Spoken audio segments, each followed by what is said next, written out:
Thomas is a tank engine who lives at a big station on the island of Sodor. He's a cheeky little engine with 6 small wheels, a short stumpy funnel, a short stumpy boiler and a short stumpy dome.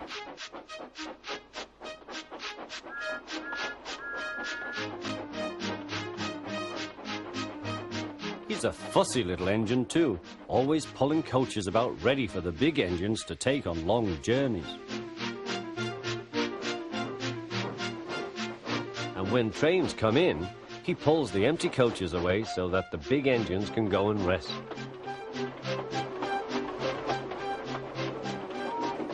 Thomas thinks no engine works as hard as he does. He loves playing tricks on them, including Gordon, the biggest and proudest engine of all.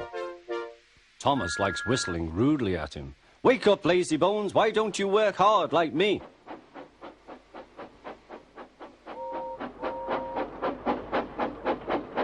One day after pulling the big express, Gordon had arrived back at the sidings very tired. He was just going to sleep when Thomas came up in his cheeky way. "Wake up, lazy bones, do some hard work for a change. You can't catch me." And off he ran laughing. Instead of going to sleep again, Gordon thought how he could get back at Thomas. Next morning, Edward woke up to find nothing had changed. Gordon was still boasting. "You watch me, little Edward, as I rush through with the express. That will be a splendid sight for you. Goodbye, little Edward. Look out for me this afternoon."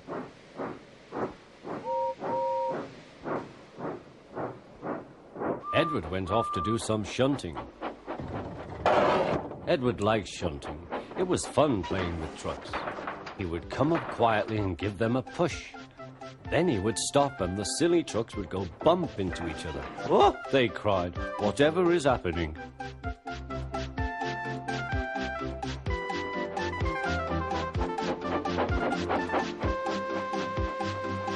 Edward played till there were no more trucks. Then he stopped to rest. When Henry had got up steam, he puffed out. He was dirty and covered with cobwebs. "Oh, I am stiff, he groaned. "Have a run to ease your joints and find a turntable," said the fat controller.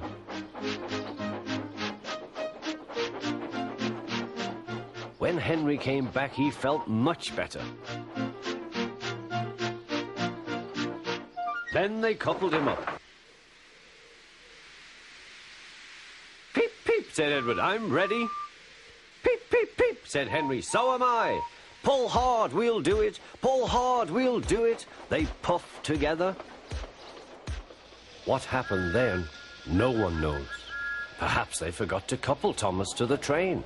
Or perhaps the driver pulled the lever by mistake. Anyhow, Thomas started. As he passed the first signal box, men waved and shouted, but he didn't stop. "They're waving because I'm such a splendid engine," he thought importantly. "Henry says it's hard to pull trains, but I think it's easy. Hurry, hurry, hurry," he puffed, pretending to be like Gordon. "People have never seen me pulling a train before. It's nice of them to wave," and he whistled. "Peep, peep, thank you."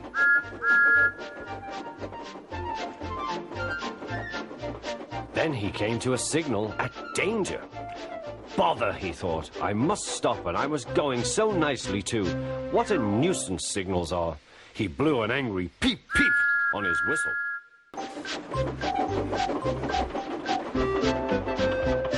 Thomas began going faster and faster. "Whee!" he whistled as he rushed through Henry's tunnel.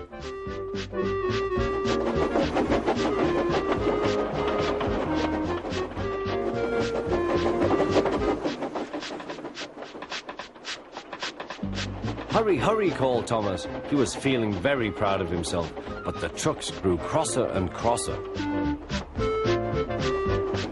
At last, Thomas slowed down as he came to Gordon's Hill.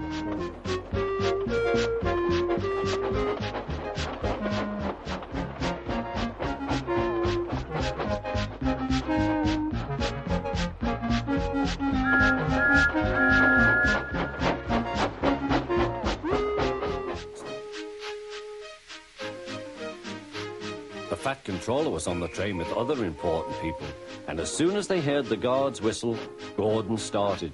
Look at me now, he puffed, and the coaches glided after him. Poop, poop, poop, poop, poop. Goodbye, little James, see you tomorrow. James watched the train disappear and then went back to work. He pushed some trucks into their proper sidings and went to fetch the coaches for another train.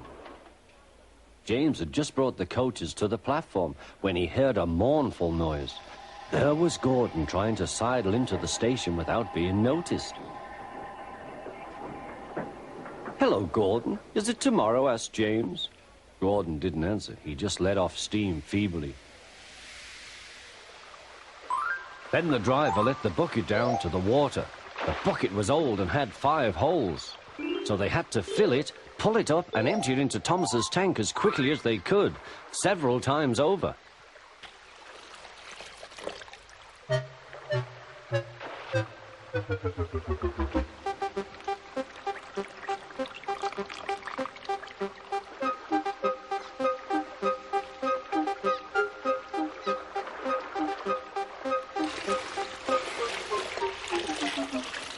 They finished at last. That's good, puffed Thomas, and Annie and Clarabelle ran happily behind. Everyone was there to celebrate Thomas's victory, but they gave Bertie a big welcome too. Well done, Thomas, said Bertie, that was fun. But to beat you over that hill, I should have to grow wings and be an aeroplane.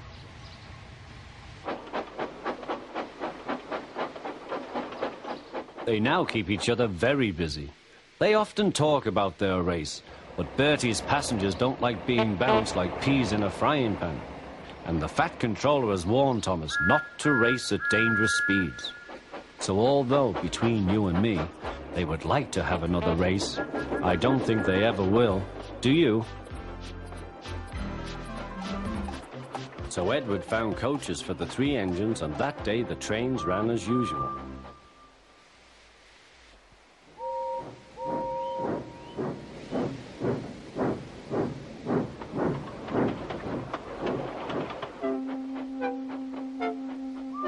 Next morning, Edward looked unhappy. Gordon came clanking past, hissing rudely. Bless me, said the Fat Controller, what a noise. They all hiss me, sir, answered Edward. They say tender engines don't shunt, and last night they said I have black wheels. I haven't, have I, sir? No, Edward, you have nice blue ones, and I'm proud of you. Tender engines do shunt. But all the same, we do need another tank engine here. After a great deal of shunting, Percy was waiting for the signalman to set the point so that he could get back to the yard. He was eager to work, but was being rather careless and not paying attention. Edward had warned Percy, be careful on the main line, whistle to the signalman, you are there. But Percy didn't remember to whistle, so the busy signalman forgot him. Percy waited and waited. The points were still against him, so he couldn't move. Then he looked along the main line. Peep, peep! He whistled in horror, for rushing straight towards him was Gordon with the express. Oh, groaned Gordon. Get out of my way!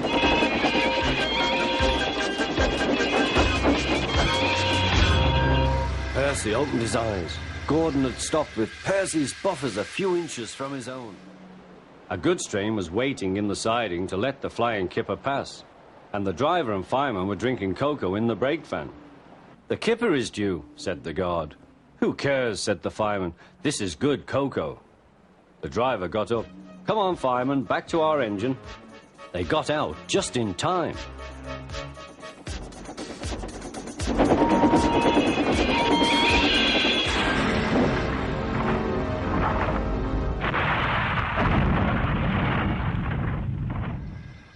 Henry's driver and fireman had jumped clear before the crash, but Henry lay dazed and surprised.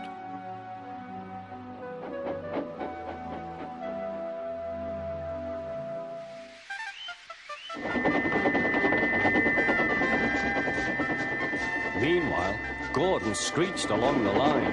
The noise was awful.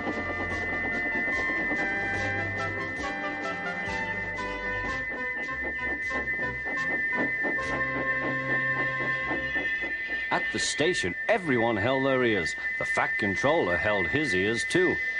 "Take him away," he bellowed, "and stop that noise!"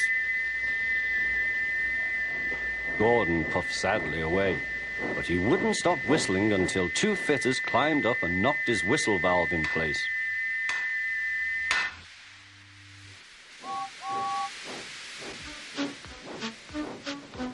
Starting with only a few, he picked up more and more trucks at each station till he had a long train.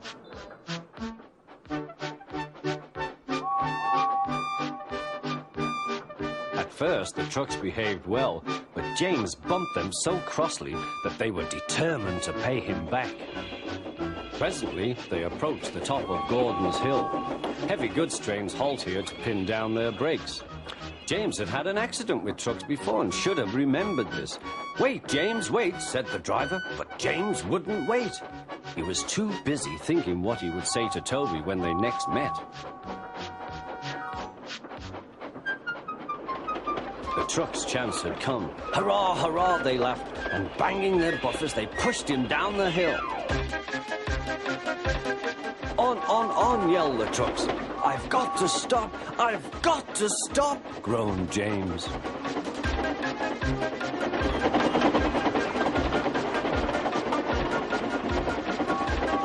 Through the station they thundered. Disaster lay ahead.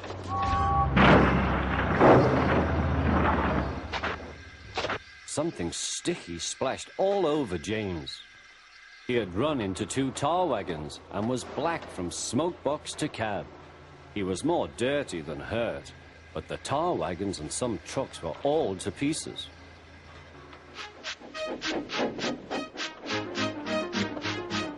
Thomas left the coaches at the station and went off to a mine for some trucks.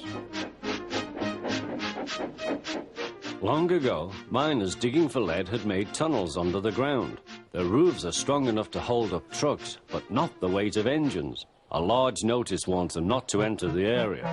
"Danger! Engines must not pass this board."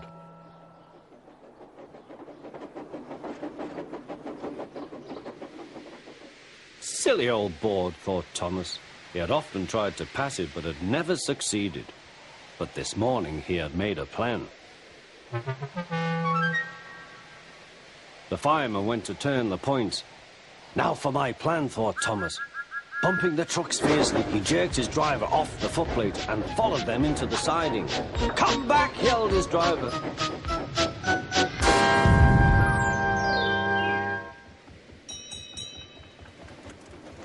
The engines made good time. No more snow had fallen, but the yard was dark. Thomas's heart sank. Suddenly, all the lights went on. What a marvelous sight awaited Mrs. Kindly. "Well done," said the Fat Controller. "I'm really proud of you all." Mrs. Kindly especially thanked the smaller engines. "Thomas and Toby are old friends," she said. "And now, Percy, you are my friend too." Percy was very pleased. "3 cheers for Mrs. Kindly," he called. "Peep, peep, peep," they all whistled. Some days later, Gordon rushed through Edward Station. "Hoof, hoof, mind the cows." "Hurry, hurry, hurry," puffed Gordon. "Don't make such a fuss, don't make such a fuss," grumbled his coaches. A long stretch of line lay ahead. In the distance was a bridge. It seemed to Gordon that there was something on the bridge. His driver thought so too. "Whoa, Gordon," he said, and shut off steam. "Huh," said Gordon, "it's only a cow." "Shoo! Shoo!" He moved slowly onto the bridge, but the cow wouldn't shoo. She had lost her calf and felt lonely. "Moo," she said sadly. Next morning, James's driver was suddenly taken ill. He could hardly stand, so the fireman uncoupled James, ready for shunting. James was impatient. Suddenly, the signalman shouted. There was James puffing away down the line. All traffic halted, he announced at last. Then he told the fireman what had happened. 2 boys were on James's footplate fiddling with the controls. Phew! They tumbled off and ran when James started. The signalman answered the telephone. Yes, he's here. Right. I'll tell him. The inspector's coming at once. He wants a shunter's pole and a coil of wire rope. What for? Wondered the fireman. Search me, but you'd better get them quickly. Percy works in the yard at the big station.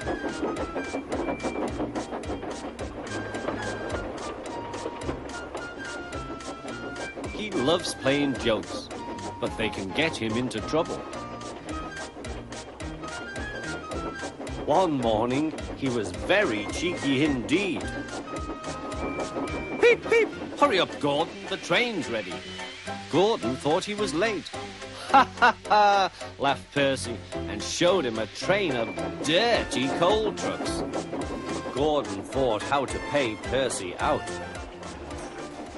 James, Gordon and Henry watched Duck quietly doing his work. He seems a simple sort of engine. We'll have some fun and order him about.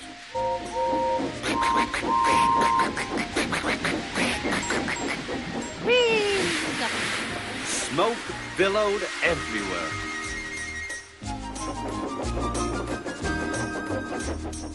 Percy was cross. Duck took no notice. They'll get tired of it soon. Do they tell you to do things, Percy? Yes, they do, answered Percy. Right, said Duck. We'll soon stop that nonsense. He whispered something. We'll do it later. The fat controller was looking forward to hot buttered toast for tea at home. Suddenly he heard an extraordinary noise. Whee!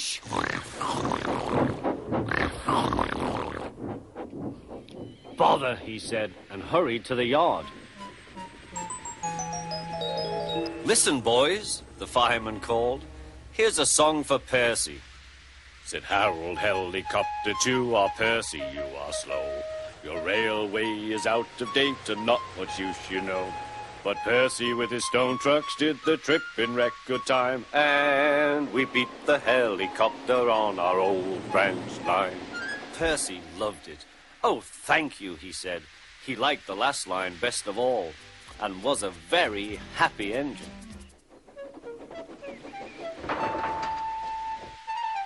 The fireman had fastened the coupling and joined the driver and station master on the platform to wait for Henry's passengers. The fireman had forgotten all about Thomas's handbrake. Thomas simmered happily. Not long now, he thought, as he saw Henry slowly approaching. But Thomas's brakes were not hard on, and suddenly he felt his wheels begin to move. He tried to stop, but he couldn't without his driver and fireman. He tried to whistle a warning, but he couldn't do that either. The guard, driver, fireman, and passengers were all stranded on the platform. Diesel had to help the workmen clear the mess. He hated it. All the trucks were laughing and singing at him. Trucks are waiting in the yard, packing them with diesel. Show the world what I can do, gaily boasts the diesel. In and out he creeps about like a big black weasel. When he pulls the wrong trucks out, off goes the diesel. Growled Diesel and scuttled away to sulk in the shed.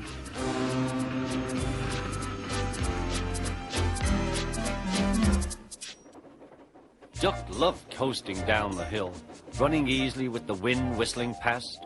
Suddenly, it was a guard's warning whistle. Hurrah, hurrah, hurrah, laughed the trucks. We've broken away, we've broken away. Chase him, bump him, throw him off the rails, they yelled. Hurry, Duck, hurry, said the driver.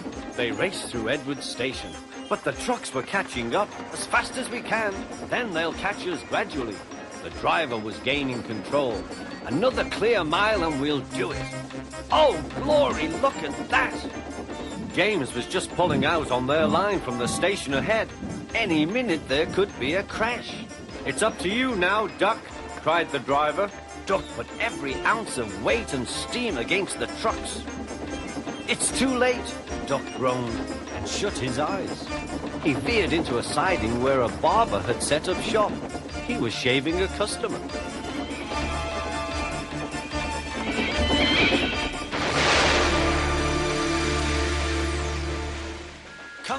Come along, he panted to the coaches. Annie and Clarabel did their best, but Thomas soon found that he couldn't save much time.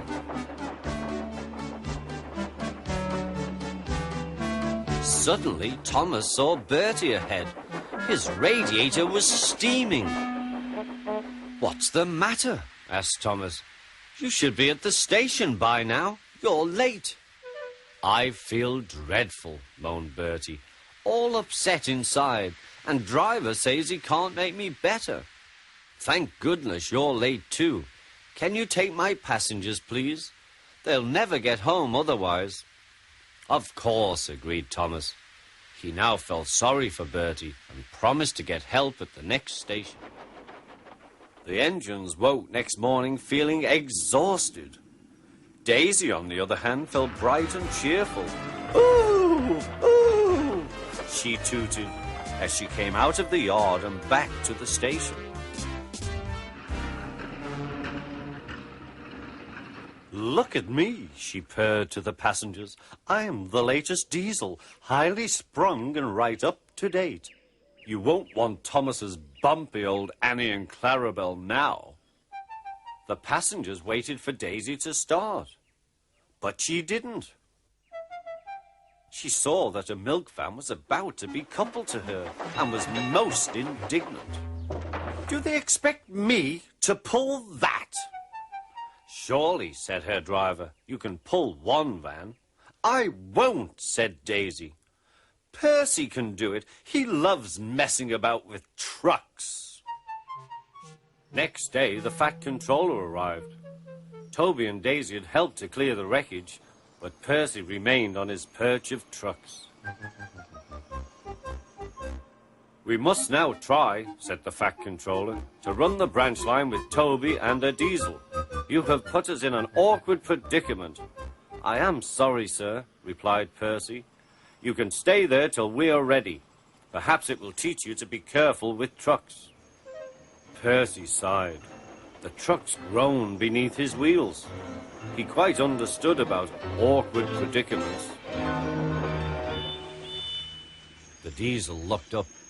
Do you mind? Yes, said Bill, I do. I want my trucks, please. These are mine, said the diesel. Go away. Bill pretended to be frightened. You're a big bully, he whimpered. You'll be sorry. He ran back and hid behind the trucks on the other side. Ben now came forward. Truck stealer, hissed Ben. He ran away too. Bill took his place.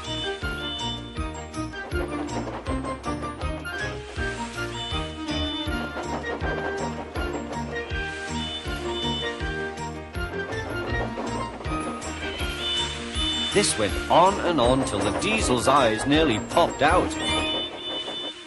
Stop! You're making me giddy. We've loosened the couplings, Edward. Now you can pick your coaches up one by one, just as you do with trucks. That will be much easier, said Edward. Come on, he puffed, and moved cautiously forward. The first coach moving helped to start the second, and the second helped the third.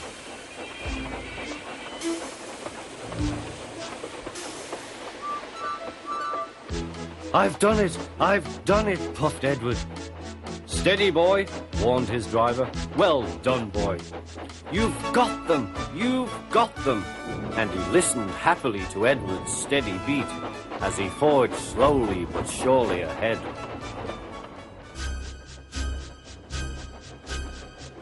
And And every year on the date of the accident, it runs again as a warning to others, plunging into the gap, shrieking like a lost soul. Percy, what are you talking about? The ghost train. Driver saw it last night. Where? Asked Thomas and Toby. He didn't say. Oh, it makes my wheels wobble to think of it.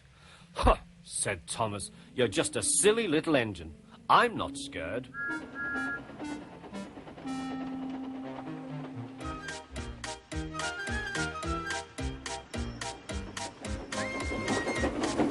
When Percy got home, his driver showed him what he looked like in a mirror. Bust my buffers! No wonder they all laughed. I'm just like a woolly bear. Please clean me before Toby comes. But it was no good. Thomas told Toby all about it.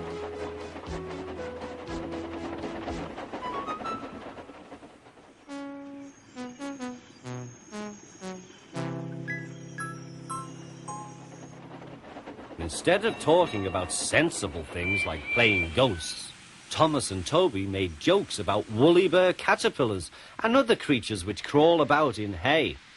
They laughed a lot, but Percy thought they were really being very silly indeed. 1, 2, 3.